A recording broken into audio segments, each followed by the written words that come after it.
Bienvenidos, bienvenidas, queridos amigos y amigas de Cinefilia. Hoy no venimos con ninguna reseña de una película.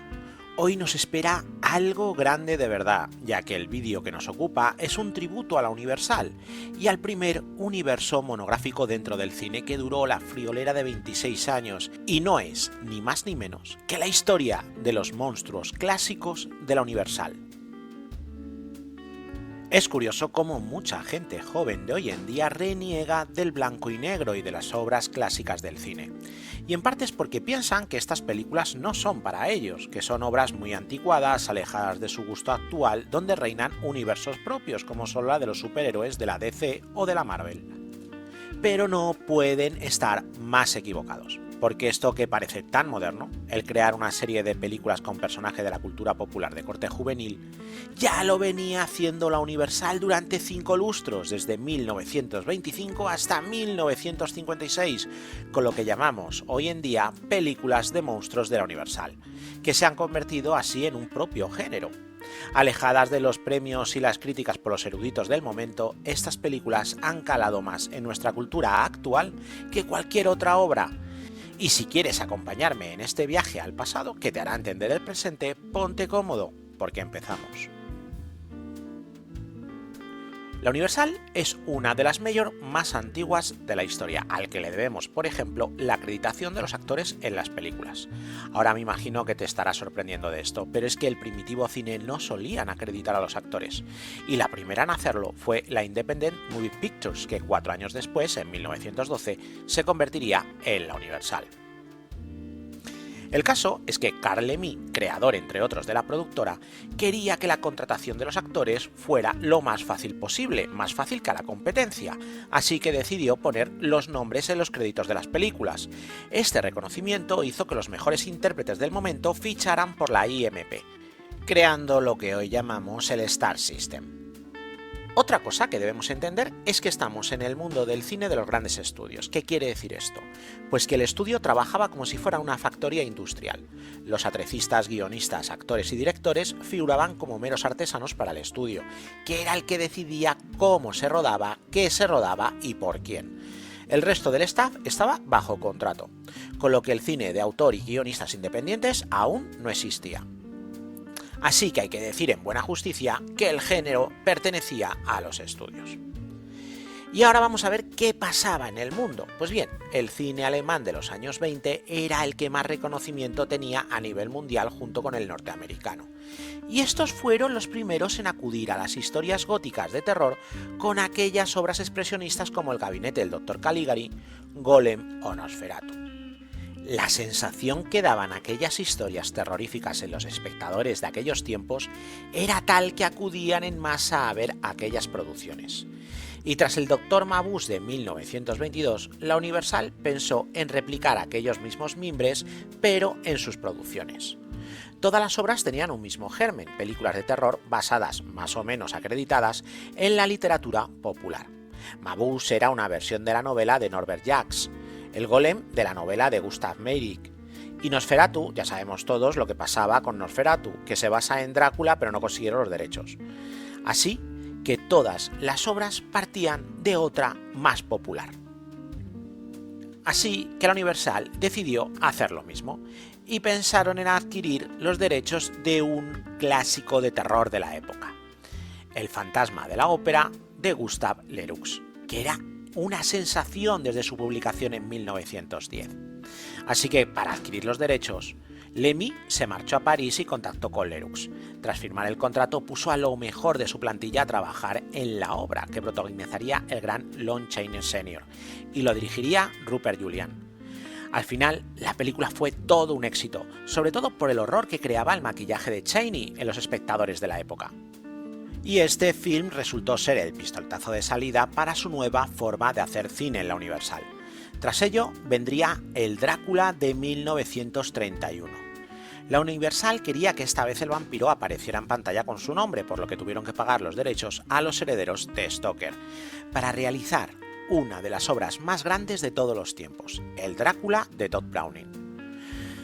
Pero, ¿por qué eligieron a Drácula? Pues básicamente porque era la sensación popular del momento, gracias a la obra de teatro que se estaba interpretando en Broadway, donde un desconocido actor húngaro interpretaba al conde. Ese actor no era ni más ni menos que Bela Lugosi. Así es como se asentó la fórmula del éxito. Obras de terror conocidas por todo el mundo y recreadas con lo mejor del estudio. Y es aquí donde llegamos a otra obra cumbre del género. Y esa película no fue otra que Frankenstein, que se rodó también en el 31. Por cierto, hay que decir que para el público que no se ha leído la novela de Mary Shelley, que es más o menos el 90% de la humanidad, la imagen y la historia del monstruo más famoso del mundo está basado en otra obra de teatro que adaptaba el original bastante libremente del de Mary Shelley. Y es que esa adaptación es la que llevaron a pantalla y es la que casi todo el mundo tiene en mente. Para repetir la fórmula del éxito, pensaron en Lugosi como monstruo, pero este se negó al pensar que con tanto maquillaje no se le iba a reconocer. Así que contrataron a otro gran nombre del terror de todos los tiempos, el prodigioso y muy admirado Boris Karloff. El estudio llevaba ya 3 películas y 3 éxitos rotundos, así que ¿por qué no seguir?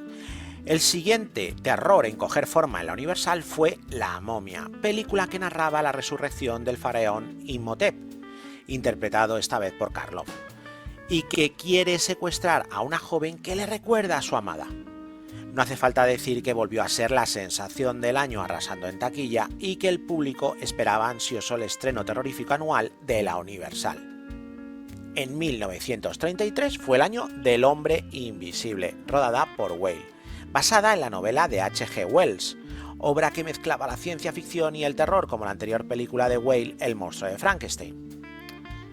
La película tenía unos efectos visuales más que impactantes para la época, siendo otra vez la sensación en la taquilla. Y así llegamos a un momento especial, 1935.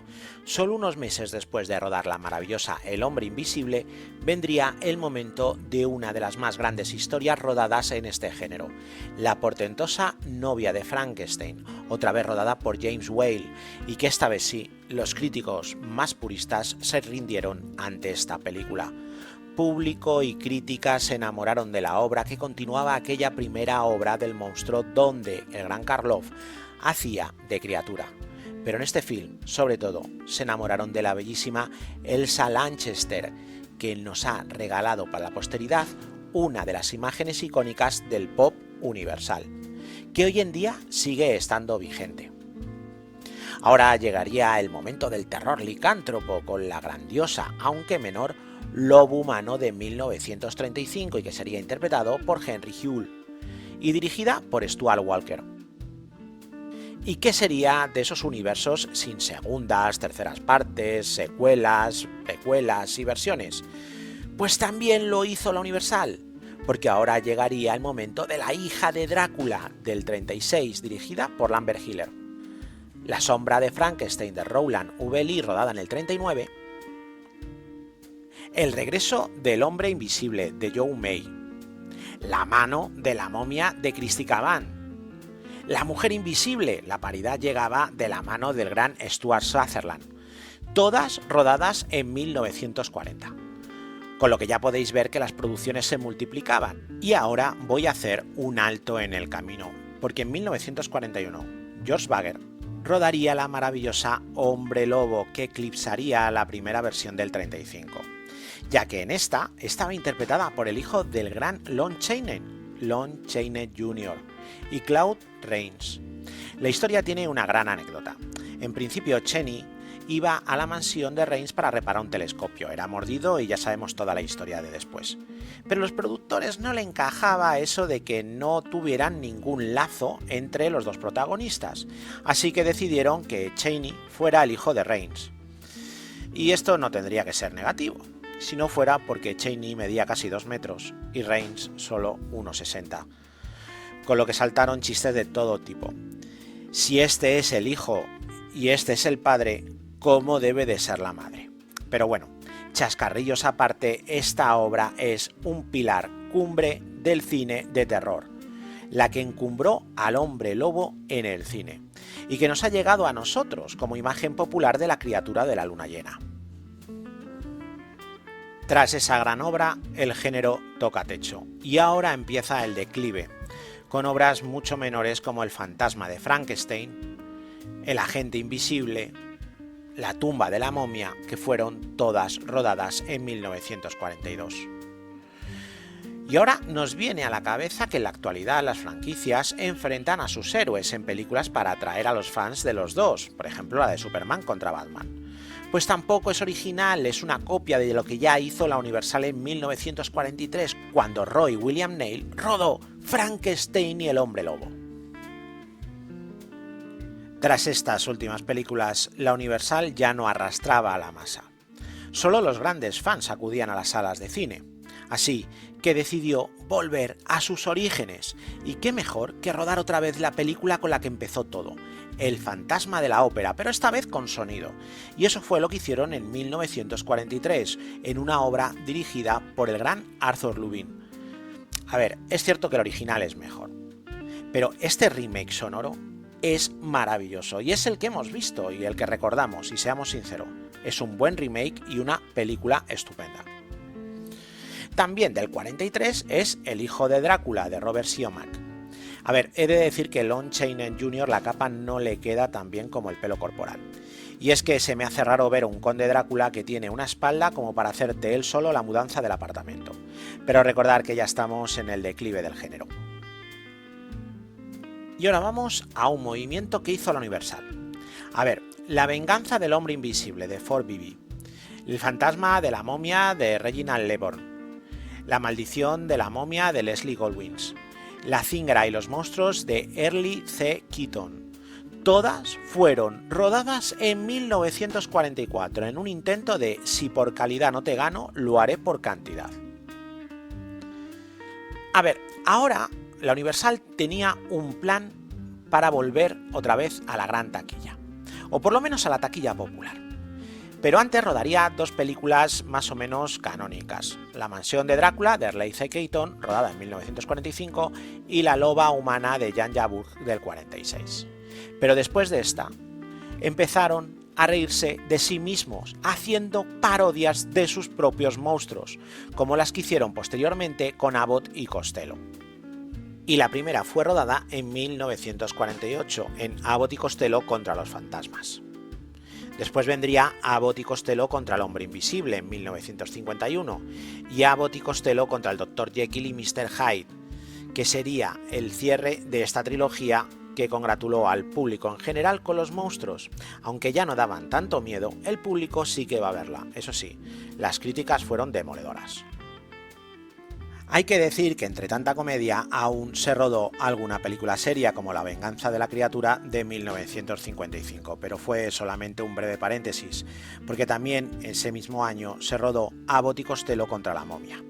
Para cerrar para siempre este universo en 1956 con El monstruo vengador de John Sherwood, que tiene el honor de ser la obra que dio portazo para siempre al género clásico de monstruos de la Universal, ya que en 1958 una pequeña productora inglesa pidió los permisos a la Universal para hacer su versión del Conde Drácula. Aquella pequeña productora era la Hammer Films y la película fue la prodigiosa Drácula de 1958. Pero eso es ya otra historia.